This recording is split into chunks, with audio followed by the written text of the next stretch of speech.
The online piano tutor and the online violin tutor. Today is lesson 7 for the violin, where we're going to be going through second finger exercises. So if you're learning from scratch, it would be a really good idea if you followed the other videos first before you kind of jumped into this one. This one might not make sense if it's viewed kind of separately, because it's supposed to be part of a course of lessons that I'm going through. So today is the second finger. So in the previous lesson, where we talked about using the first finger, we did put some marks on the violins, or some stickers on the violin, which hopefully you've got. If you were able to put the first sticker in, that's great. If you could put the second sticker in, which the third finger would go on, that would be good too. And I did explain that in the previous video. Lesson 6 it was. I'm not going to go over that now because you can just have a quick look in lesson 6. So if you've got these the two stickers on here for the first finger and the third finger, go ahead and do that, and then we can get on with lesson 2.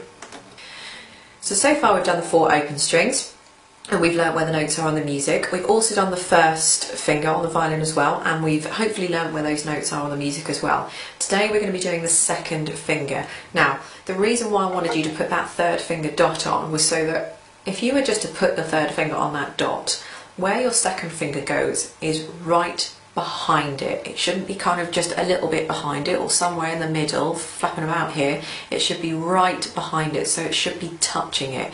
If I took my third finger away, you'll find that it would be right next door to the blue. Not on the blue, not a little bit on the blue, but literally right next door to the blue. So if you wanted to put your third finger on the blue, put your second finger, crush it in right behind it, take the third finger away, and that's where you can see where your third finger is going to be. So if your first finger, is on the orange dot, or on your first finger line, your second finger is going to be quite a stretch away, I'd say, up to the dot or up to the next line, but not on the next line. And that's where you need to put your second finger when you start to do these second finger exercises. So I'm going to put the sheet in front of you now on the camera and play them through for you. I have put these into a PDF format. Again, I apologise for the lack of imagination with the pieces. These are just something that I just wrote up yesterday for you. So it's really good if you could buy a book that I like to use with my students called Fiddle Time Joggers. It's got a CD in the back of it as well. It goes, the tunes are much more imaginative than mine are. But if you don't want to buy a book, or you can't get hold of a book, or for whatever reason, then you can use these exercises that I've written out for you on this sheet. So this is now going through the second finger. So hopefully you've learned the open strings and you've learned the first finger notes, so we can now just concentrate on the second finger notes. By process of elimination, it'll be any notes that you don't recognise, and that should be the second finger, but we need to start recognising where they are on the string as well. So I've put in a few places where the second fingers are going to be, or where you put the second finger number here, just to help remind you. This one here, it's the closest one to the D string, or the D note we've got here, so we know it's going to be a second finger on the D. This one here is quite close to the open A string, and also the first finger that goes on the A string, so we know it's going to be on the open, we know it's going to be on the A string. This one here is quite high up, process of elimination, it's going to be on the E string. That one again, same as that one, it's on the A string. And this one down here is on the G string. The G string ones are kind of easy to remember because they've got all these ledger lines going through them. So I'm going to play these through for you now. This is exercise 1.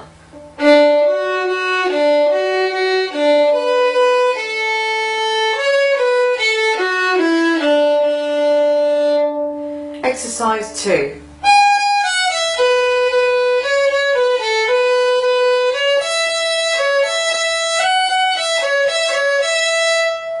Exercise 3.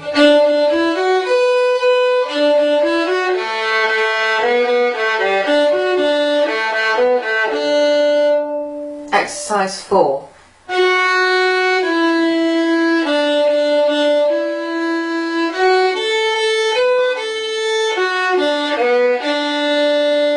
Exercise 5.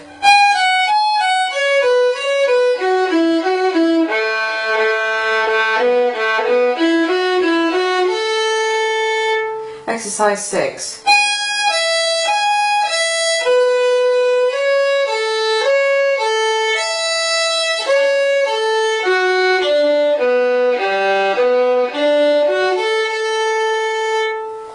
I'll play it again to you so you can see my fingers moving on the violin, and that might help you a little bit. So this is exercise 1.